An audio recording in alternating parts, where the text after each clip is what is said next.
पिछले वीडियो में हमने देखा था कि जो स्ट्रेन एनर्जी है वो क्या होती है। स्ट्रेन एनर्जी का हमने फार्मूला देखा था P²/2E पर यूनिट वॉल्यूम में। ठीक है, अब यहाँ पर हम लोग देखने वाले हैं कि तीनों कंडीशंस में जैसे लोड आप अप्लाई कर सकते हैं। तो एक तो होता है आपका ग्रेजुअली अप्लाइड लोड, मतलब धीरे धीरे आप अप्लाई करते हैं, ग्रेजुअली अप्लाइड।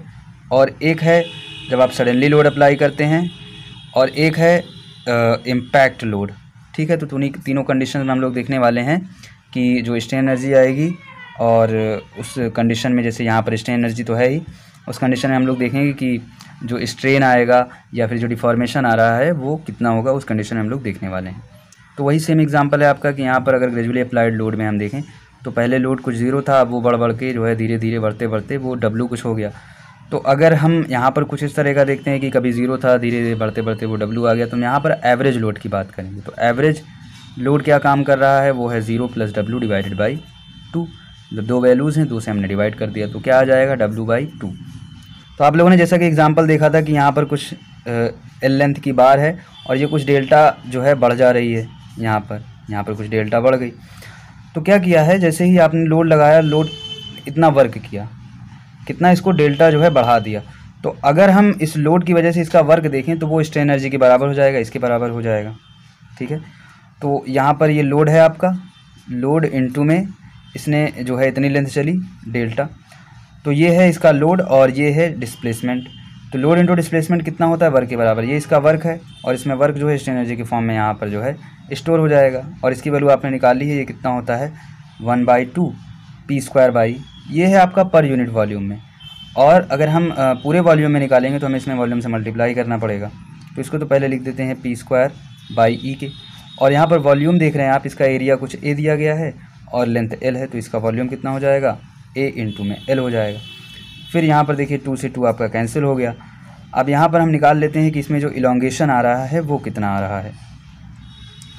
तो यहाँ पर आप देखो P है, और P क्या होता है, यहाँ पर स्ट्रेस है। स्ट्रेस होता है जो इलोंगेशन, जो अगर आप इसको इलोंगेशन के टर्म्स में निकालें, जैसे कि P/E जो होता है, ये होता है आपका यंग मॉडुलस ऑफ इलास्टिसिटी के। तो यहाँ पर आप देख रहे हैं P/E लिखा हुआ है, तो इसको पहले यहाँ पर थोड़ा सा कन्वर्ट कर लें अगर, तो यहाँ पर इसको लिख सकते हैं स्मॉल e, और एक बचा है आपका P। तो P की वैल्यू भी आप यहाँ पर लिख सकते हो, E × E लिख सकते हो इसको, और यहाँ पर रहने दो सब कुछ सेम एज, और यहाँ पर है W × डेल्टा है, और E की वैल्यू आपको पता है क्या होती है, डेल्टा डिवाइडेड बाई में L, मतलब change in length divided by original length. W × delta लिख दिया, और यहाँ पर डेल्टा इंटू में फिर डेल्टा और divide by L × L × E, सब कुछ सेम आप ऐसे लिख लीजिए। यहाँ पर ये कट गया, एक से एक यहाँ पर ये कट गया। अब यहाँ पर आप देखो कि जो इलोंगेशन आया है डेल्टा, ये क्या आ जाएगा, यहाँ पर सब कुछ टर्म्स इधर चले गए, WL डिवाइडेड बाई में AE।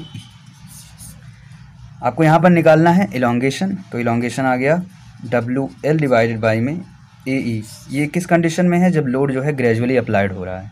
अब अगर हम सडनली लोड की कंडीशन में देखें कि क्या यहाँ पर जो इलोंगेशन आएगा वो क्या आएगा, तो उस कंडीशन में देखिए डायरेक्टली यहाँ पर W जो है लोड काम कर रहा है। तो W लोड ने कितना काम किया है, यहाँ पर इसका इलोंगेशन जो है डेल्टा बढ़ गया, तो W × में हो जाएगा डेल्टा, और ये किसके आएगा इक्वल, जैसा कि आप यहाँ पर देख रहे हैं P²/2E के, और इसमें हमें वॉल्यूम से मल्टीप्लाई कर देना है A × L से। ठीक है, तो फिर यहाँ पर चेंज कर लेते हैं P को E के टर्म्स में, यहाँ पर 1/2 लिख दिया, P/E, यहाँ पर आपका 2 हट जाएगा, 2 तो रहेगा नहीं, P²/E ही है, तो P/E आपका स्मॉल e के बराबर, और यहाँ पर फिर PE है बचेगा, E × में E × में A × में L। और अगर हम इसमें आगे करें तो सेम एज इसी के जैसा आ जाएगा, यहाँ पर बस डिवाइड बाई 2 रहेगा, 1/2 लिख देते हैं, डेल्टा × में डेल्टा, या फिर आप इसी को देखें डेल्टा बाई डेल्टा × में L/L, और E × में A × में L से L कैंसिल हो गया, यहाँ पर आ गया 1/2, और यहाँ पर देखिए एक डेल्टा से एक डेल्टा कट गया, W बराबर आ रहा है W/L × में EA, और डेल्टा की वैल्यू अगर आपको निकालनी है तो यहाँ पर आ जाएगा 2, ऊपर आएगा 2W डिवाइडेड बाई में AE, और यहाँ पर L भी रहेगा आपका। तो यहाँ पर आप देखिए अगर आप सडनली कोई लोड अप्लाई करते हैं तो उस कंडीशन में यहाँ पर डबल जो है डिफॉर्मेशन आता है, यहाँ पर सिंगल डिफॉर्मेशन यहाँ पर 1 से मल्टीप्लाइड है, यहाँ पर 2 से है। अब अगर हम इम्पैक्ट लोड की बात करें तो उस कंडीशन में यहाँ पर हम एग्जांपल लेते हैं एक कि यहाँ पर जो बार है वो कुछ एल लेंथ की है और यहाँ पर जो डिफॉर्मेशन आता है वो डेल्टा डिफॉर्मेशन आता है, ठीक है। तो यहाँ पर ये जो बार थी कभी कुछ इस तरह से थी, यहाँ पर हमने इसको इस शेप में बनाया हुआ, ये लेंथ एल है और जब बढ़ जाती तो कुछ डेल्टा बढ़ जाती है। यहाँ पर क्या किया हुआ हमने दो तरह के यहाँ पर लोड रखे हैं, दोनों को मिला करके जो लोड की वैल्यू हो रही है वो हो रही है डब्ल्यू, ठीक है, या फिर आप इसको कह लीजिए W/2, ठीक है। तो यहाँ पर जैसे ही ये यहाँ पर पड़ता है, जैसे यहाँ पर लोड को रिलीज़ कर दिया जाता है तो इम्पैक्ट लोड, इस कंडीशन में जो लोड यहाँ पर बनेगा उसको बोलेंगे इम्पैक्ट लोड। तो जैसे अब यहाँ पर आया तो उस कंडीशन में यहाँ पर कुछ डिफॉर्मेशन जो है डेल्टा आ जाता है। अब यहाँ पर ये जो बात थी वो कुछ इस तरह से हो गई और यहाँ पर ये जो कुछ हाइट से गिराया जाता है इसको बोलते हैं, इसको हमने डिनोट किया हुआ है एच से, और यहाँ पर कुछ डेल्टा आ जाता है। तो अगर हम यहाँ पर बात करें कि जो स्ट्रेन एनर्जी आएगी वो तो इतना ही है, या फिर आप इसको कुछ इस तरह से अगर लिख दो 1/2 इंटू में जो यहाँ पर कैलकुलेट होके पूरा आ रहा था डेल्टा स्क्वायर, जैसे नहीं आप यहाँ पर डेल्टा से काटेंगे तो यहाँ पर आ जाएगा L इंटू में EA। ये किसके इक्वल आएगा? जितना इसने वर्क किया। तो इसका वर्क कितना है? ये इतना आ रहा है और इतना नीचे आ रहा है, मतलब पोटेंशियल एनर्जी आप अगर इसमें देखें तो पोटेंशियल एनर्जी कितना थी जो इसमें इसने वर्क किया, W इंटू में ये कहाँ से कहाँ तक आया है H plus delta, W into में H प्लस डेल्टा आया है। तो यहाँ से आप इलॉन्गेशन निकाल सकते हैं। इलॉन्गेशन निकालने के से पहले यहाँ पर हम लोग इसका निकाल लेते हैं कि स्ट्रेस इसमें कितना आएगा। तो अगर इसको स्ट्रेस के फॉर्म में लिखें तो यहाँ पर क्या लिखते थे हम लोग 1/2 P²/2E इंटू में A इंटू में L। यहाँ पर 2 नहीं है पहले से ही, यहाँ पर 2 लिखा था, तो 1/2 P²/E इंटू में इसका वॉल्यूम W इंटू में H।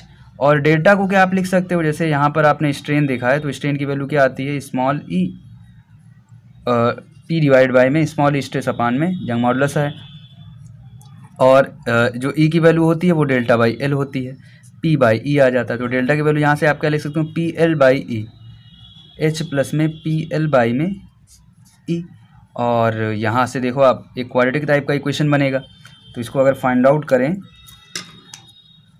तो यहाँ पर आ जाएगा आपका P²/2E इंटू में AL प्लस में इधर क्या आ जाएगा PLW डिवाइडेड बाई में E, माइनस में रहेगा ये और माइनस में WH इक्वल्स टू आ जाएगा 0। तो यहाँ पर ये कुछ इस तरह का इक्वेशन बन गया। अब इसको अगर सॉल्व करें तो इस तरह से सॉल्व करने के लिए हमें यहाँ पर P की वैल्यू निकाल सकते हैं, जो फार्मूला होता है -B प्लस माइनस में B² - 4AC डिवाइडेड बाई में 2A। इस फार्मूले को यहाँ पर यूज़ करते हैं। तो यहाँ पर आप देखो -B, तो यहाँ पर B की वैल्यू जो है कुछ ये इतना दी गई है, LW divided by E, LW divided by में E, माइनस है तो प्लस हो जाएगा। फिर अंदर में क्या आएगा, ये अंदर में आ जाएगा WL² E², फिर यहाँ पर माइनस में है 4AC तो माइनस आ जाएगा, यहाँ पर देखिए माइनस माइनस प्लस हो जाएगा 4। अब देखिए इसको और इसको यहाँ पर मल्टीप्लाई कर देना है, तो यहाँ से WH इंटू में AL डिवाइडेड बाई में 2E, ये आ रहा है आपका अंडर रूट में, और डिवाइडेड बाई में 2 इंटू में A कर देना है, तो 2 से 2 कैंसिल हो जाएगा, क्या आएगा L/AL/E। अब इसको फर्दर प्रोसीड करते हैं, क्या आता है इसमें देखते हैं।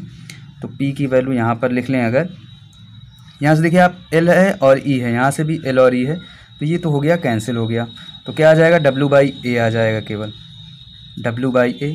फिर प्लस में यहाँ पर भी क्या आ जाएगा 1/, जो A है ये आपका बाहर रह जाएगा, ठीक है। या फिर आप इसको अंदर भी लिखना चाहें तो यहाँ पर A² से मल्टीप्लाई करना पड़ेगा पूरे में, और यहाँ पर भी देखिए L² डिवाइड बाई E², ये भी कैंसिल आउट और ये इसका कैंसिल आउट, जैसे यहाँ पर आपने कॉमन लिया। फिर यहाँ पर भी देखो, यहाँ पर L है और E है, तो यहाँ पर एक L और E जो है और मल्टीपल हो जाएगा, अपोजिट में हो जाएगा, यहाँ पर E हो जाएगा, यहाँ पर L हो जाएगा। और एरिया है तो एरिया यहाँ पर जब डिवाइड होगा तो यहाँ पर A² है, यहाँ पर A आ जाएगा, यहाँ पर डिवाइडेड में, तो इसको अगर लिखेंगे हम लोग क्या आ जाएगा, थोड़ा सा यहाँ पर आप ध्यान दीजिएगा, यहाँ पर हो जाएगा W² डिवाइडेड बाई में A², ठीक है। प्लस में आ जाएगा यहाँ पर WH, A यहाँ पर नीचे आएगा तो ये कैंसिल आउट हो जाएगा, बचेगा यहाँ पर केवल A, WH डिवाइडेड बाई में 2A। और यहाँ पर ये जो कन्वर्ट हो गया था E/L, और यहाँ पर 4 भी था तो 4 × 2, यहाँ पर 2 ऊपर आ जाएगा। ये आ गया आपका इतना। अब इसको थोड़ा सा अगर अच्छे फॉर्म में लिखें, किस तरह से लिख सकते हैं इसको, यहाँ पर अगर हम इसको कुछ इस तरह से लिख दें, P बराबर W/A प्लस में, यहाँ पर अंडर रूट लगा दिया, W/A का स्क्वायर प्लस में, अब यहाँ पर इसको अगर लिखें तो यहाँ पर हो जाएगा ये 2, पहले लिख देते हैं WEH डिवाइडेड बाई में AL, ये हो गया। तो ये इसका जो बन गया स्ट्रेस का फॉर्मूला आ गया। अब अगर आपको स्ट्रेन निकालना है, E की वैल्यू निकालनी है, तो वो क्या होती है, यहाँ से अगर आप देखिए तो P/E के बराबर होती है। तो P/E के बराबर, P आपको पता ही है, यहाँ पर आप निकाल सकते हैं। या फिर आपको यहाँ से पता करना हो डेल्टा की वैल्यू, तो डेल्टा की भी वैल्यू आप पता कर सकते हो, क्या आती है P/E इंटू में X। तो P की वैल्यू यहाँ से आप रख सकते हैं और यहाँ से आप निकाल सकते हो। सेम है, अगर आपको E यहाँ पर फाइंड आउट करना है तो यहाँ से भी आप निकाल सकते हैं। E की वैल्यू जैसे डेल्टा आपने फाइंड आउट किया, उसको L से डिवाइड कर दिया, यहाँ से भी आप निकाल सकते हैं। तो यहाँ पर पहले तो कंपेयर कर लेते हैं कि तीनों में क्या बना। देखिए, एक तो था आपका ग्रेजुअली अप्लाइड, एक है सडनली अप्लाइड, और एक है इम्पैक्ट लोड। यहाँ पर ये आ गया। तो इम्पैक्ट लोड की कंडीशन में जो यहाँ पर आप देख रहे हैं लोड ये आया है, और जैसे आपने ग्रेजुअली लोड की कंडीशन में देखा था, जो इलॉन्गेशन आ रहा था वो आ रहा था WL/A ग्रेजुअली की कंडीशन में। सडनली की कंडीशन में जो इलॉन्गेशन आ रहा था वो आया था WL डिवाइड बाई में A 2WL। ठीक है। इम्पैक्ट लोड की कंडीशन में क्या आ रहा है, यहाँ पर आप जो स्ट्रेस निकालोगे, स्ट्रेस डिवाइडेड बाई E कर देना है और इसको X से मल्टीप्लाई कर देना है, सॉरी इसको L से मल्टीप्लाई करना होता है। जैसे यहाँ पर आप P/A और यहाँ पर L था, ये L है, तो यहाँ पर L से मल्टीप्लाई करेंगे तो यहाँ पर क्या आ जाएगा, अगर हम डेल्टा की वैल्यू निकालना चाहें तो यहाँ पर आ जाएगा P/E से मल्टीप्लाई करना है, सॉरी L/E से मल्टीप्लाई करना है, और यहाँ पर है आपका W/A प्लस में अंडर रूट में है W/A का स्क्वायर होल स्क्वायर प्लस में 2WEH डिवाइडेड बाई में AL, ये आ गया है। यहाँ से आप एक चीज़ देख पा रहे होंगे, अगर आप WL/AE को मान लो कि इसकी वैल्यू कुछ A है, तो डेल्टा की वैल्यू आ जाएगी A आ जाएगी। ठीक है। यहाँ पर डेल्टा की वैल्यू क्या आ जाएगी, कुछ 2A आ जाएगी। यहाँ पर अगर आप डेल्टा की वैल्यू देखें, इसको थोड़ा नाम देते हैं ग्रेजुअली, तो यहाँ पर G लिख देते हैं, यहाँ पर सडनली इसको S लिख देते हैं, इम्पैक्ट है तो यहाँ पर I लिख देते हैं। ठीक है। तो यहाँ पर डेल्टा G की वैल्यू आ गई A, डेल्टा S की वैल्यू आ गई 2A, डेल्टा I की वैल्यू आ गई। यहाँ से आप देखिए 2WL यहाँ पर है 2WL/AE, तो WL/AE यहाँ पर मल्टीप्लाई हो जाएगा। यहाँ पर क्या आएगा, यहाँ पर भी सेम एज WL/A का होल स्क्वायर, और प्लस में यहाँ पर समथिंग कुछ बढ़ा हुआ है, तो इससे तो ज़्यादा ही आएगा, तो 2A से भी ज़्यादा आएगा ये।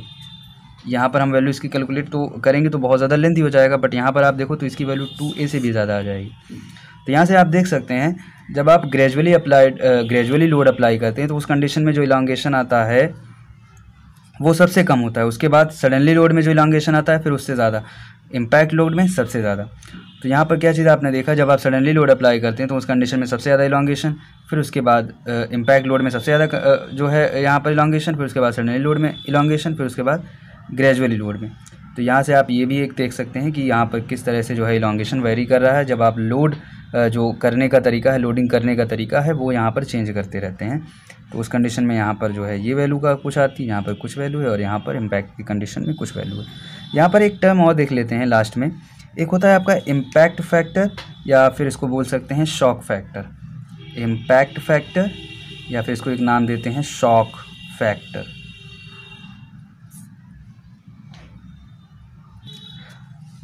तो यहाँ पर इम्पैक्ट फैक्टर या फिर जो शॉक फैक्टर हमें देखना है, इसके लिए देखिए जो हमारा फॉर्मूला बना था P, जो यहाँ पर हमने स्ट्रेस निकाला था, वो आ रहा था यहाँ पर आपका W divided by A plus में, उसके बाद अंडर रूट W/A का होल स्क्वायर प्लस में 2WEH डिवाइडेड बाई में AL। तो जैसे कि आपने यहाँ पर देखा कि यहाँ पर एक जो है ग्रेजुअली लोड लग रहा है, एक सडनली लोड लग रहा है, इम्पैक्ट लोड लग रहा है।